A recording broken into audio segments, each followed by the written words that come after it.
আজকে আমার আলোচনার বিষয় শত চেষ্টার পরেও পুরুষাঙ্গ দাঁড়ায় না। দেশের এবং প্রবাসের ভাই বোনদের প্রতি সালাম। আসসালামু আলাইকুম। প্রায় যৌন অক্ষমতা রোগীর একটাই অভিযোগ থাকে যে তাদের লিঙ্গে কোনো কাজ করছে না। তারা স্ত্রীর কাছে গেলে মিলন করতে পারছে না। মনের ইচ্ছা হচ্ছে যে সহবাস করব, কিন্তু স্ত্রীর কাছে থাকতেও, পার্টনার কাছে থাকতেও, সুন্দরী মহিলা থাকতেও লিঙ্গের কোনো রকম উত্থান হয় না, অর্থাৎ লিঙ্গ দাঁড়ায় না। তো এই বিষয়টি নিয়ে এখন আমি আলোচনা করব। সাধারণত এটা হলো লিঙ্গের উত্থানজনিত সমস্যা। আর এই উত্থানজনিত সমস্যা বিভিন্ন কারণে হয়ে থাকে। তবে আগে জানতে হবে যে লিঙ্গের ভিতর কি কি থাকে, কি কি উপাদান থাকে ওখানে। আসলে লিঙ্গে কোনো হাড় বা বোন নেই, সেখানে আছে শুধু মাংস এবং রক্তনালী। যে রক্তনালীর ভিতর দিয়ে ব্লাড সার্কুলেশন হয়, অর্থাৎ যখন সেক্স উত্তেজনা আসে তখন টোটাল বডিতে কিন্তু ব্লাড সার্কুলেশন হয়, অর্থাৎ রক্ত চলাচল শুরু হয়। সব থেকে বেশি হয় লিঙ্গের ভিতরে, যে কারণে লিঙ্গ যখন উত্তেজনা হয় তখন কিন্তু একদম লোহার মতো শক্ত হয়ে যায়। অনেক চেষ্টা করলেও অনেক সময় দেখা যায় যে সেটাকে নিস্তেজ করা যায় না, কিন্তু বিভিন্ন কারণে এই রক্ত চলাচলে বাধাগ্রস্ত হয়।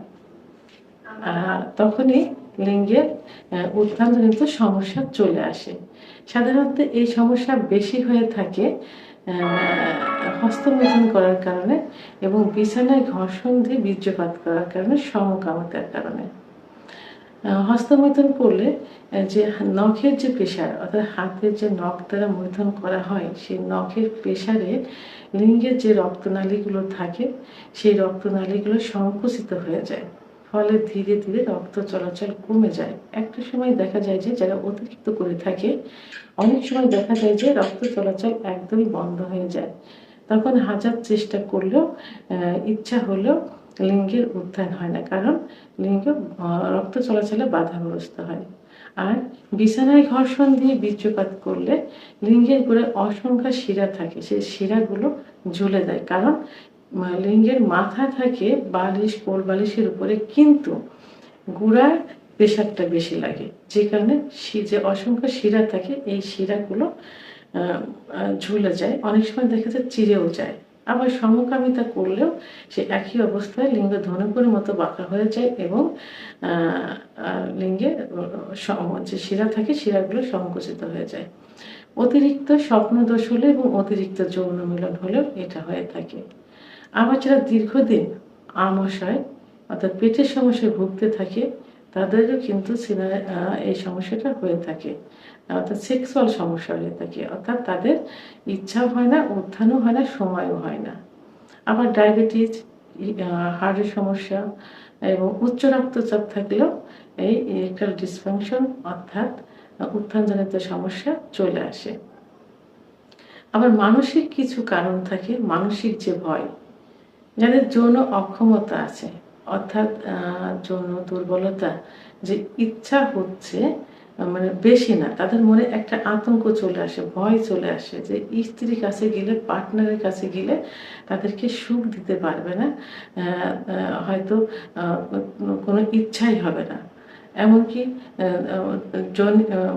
যৌন কার্য পরিচালনা করতে পারবো না। তখন এই যে মানসিক একটা ভয়, এই মানসিক ভয়ের থেকে কিন্তু তাদের কোনো ইচ্ছা হয় না, উত্থানও হয় না। আবার মানসিক কিছু চাপ, যেমন সাংসারিক চাপ, ব্যবসায়িক চাপ, চাকরির চাপ, অর্থাৎ ফ্যামিলিতে বিভিন্ন সমস্যা থাকতে পারে। তখন পুরুষ কিন্তু সংসার পরিচালনা করে, তাদের উপর অনেক দায়িত্ব আসে। মানসিক একটা চাপ যখন তাদের উপর পড়ে যায়, তখন এই মানসিক চাপের থেকে কিন্তু যৌন দুর্বলতা চলে আসে, অর্থাৎ মানে ইচ্ছা তো হয় না, হলেও উত্থান হতে চায় না।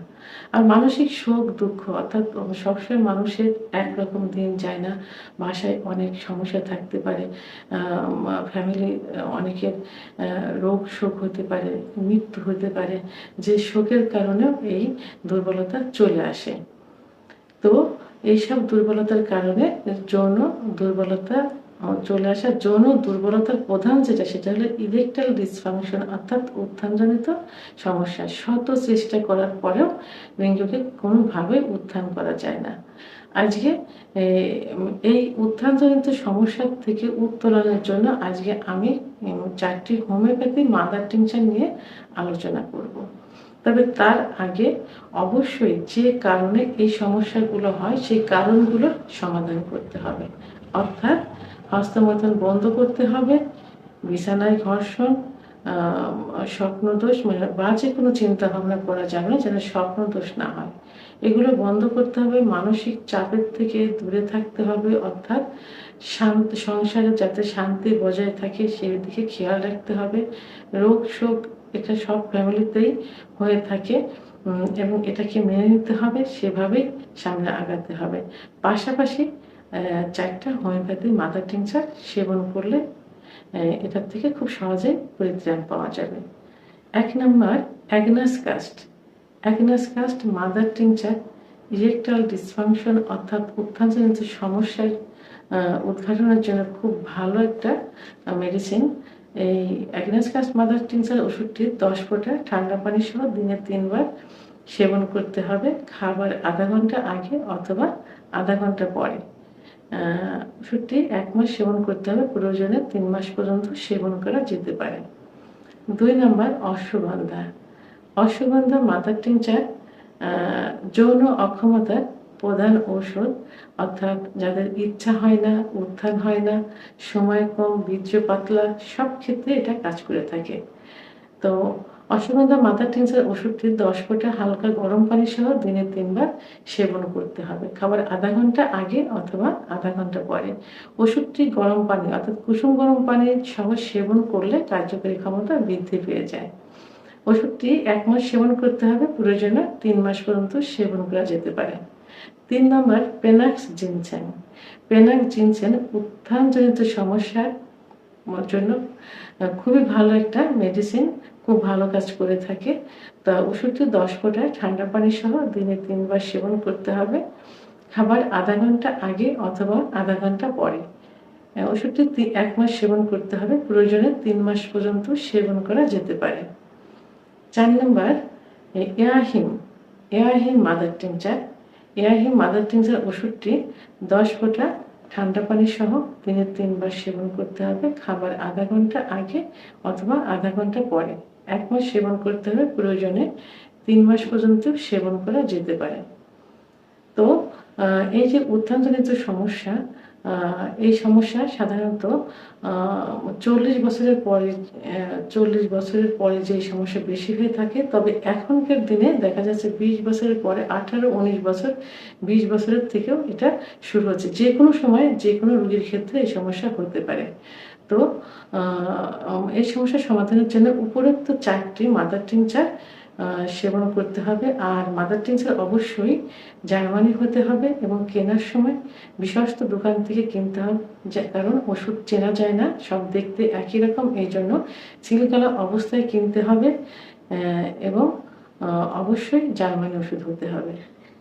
তো আমার ভিডিওটি সম্পর্কে যদি কোনো মতামত থেকে থাকে কমেন্টসের মাধ্যমে জানাবেন। আর ভিডিওটি ভালো লাগলে লাইক, কমেন্ট, সাবস্ক্রাইব করে আমার সঙ্গে থাকুন। আল্লাহ হাফেজ।